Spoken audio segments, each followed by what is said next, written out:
Hi, I'm Greg Burris, Springfield City Manager. I want to give you an update on our sales tax proposal to fund the pension system for our public safety employees. Just as the city's founding fathers made a commitment to our police officers and firefighters when they created the self-funded pension plan 62 years ago, our current City Council made some important commitments to voters this week as part of our efforts to restore the pension fund's solvency. At December's meeting, our council members approved a resolution to formalize our commitment to the overall plan to restore the police fire pension system to a healthy funding level. Many citizens are already aware that the February 3rd ballot issue that asked voters to consider increasing our city sales tax by 1 cent for up to 5 years to raise new revenue for the pension system.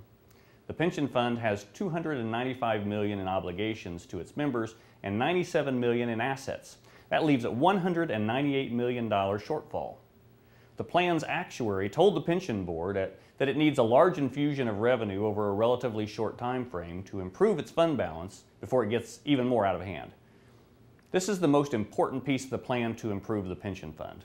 It's the only piece that needs voter approval, but it's only one part of the overall plan that I've been presenting to a wide variety of groups across the community. Our City Council wanted to put their commitment on the record for all the other parts of the plan.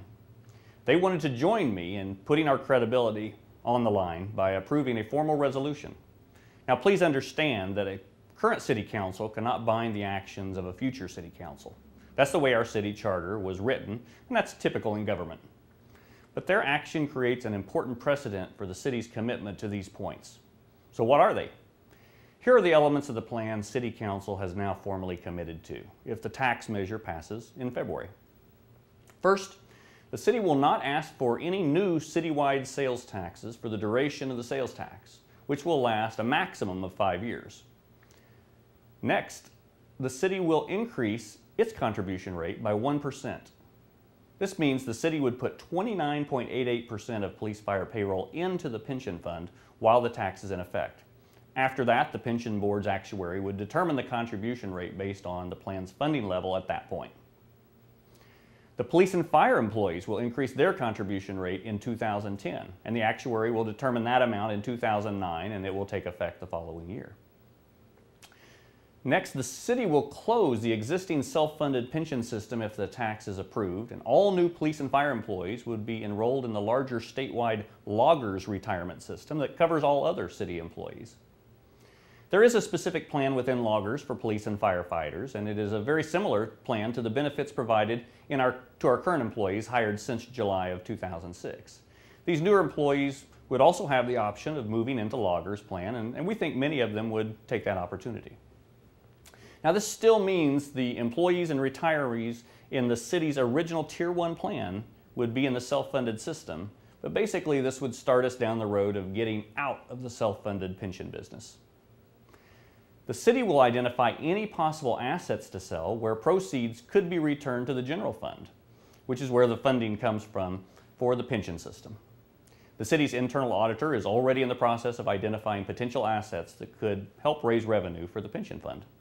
And finally, the city will pledge all net revenue we may receive from a settlement with cell phone providers to the pension fund.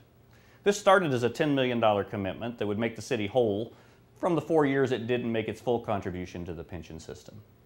We don't know how much net revenue we'll receive from the settlement, nor do we know when we would get it. But City Council has pledged all of it to the pension fund. Council members hope this resolution underscores their commitment to addressing this issue.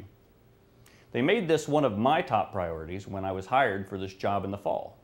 The longer we wait, the worse the problem gets. We believe that if we get our arms around it now, we can resolve the problem and begin moving forward well before many other public pension funds are willing to own up and to address very similar problems. We have much more information about this on our city website, so I encourage you to visit springfieldmo.gov and send us an email if you have any additional questions. Thank you for watching.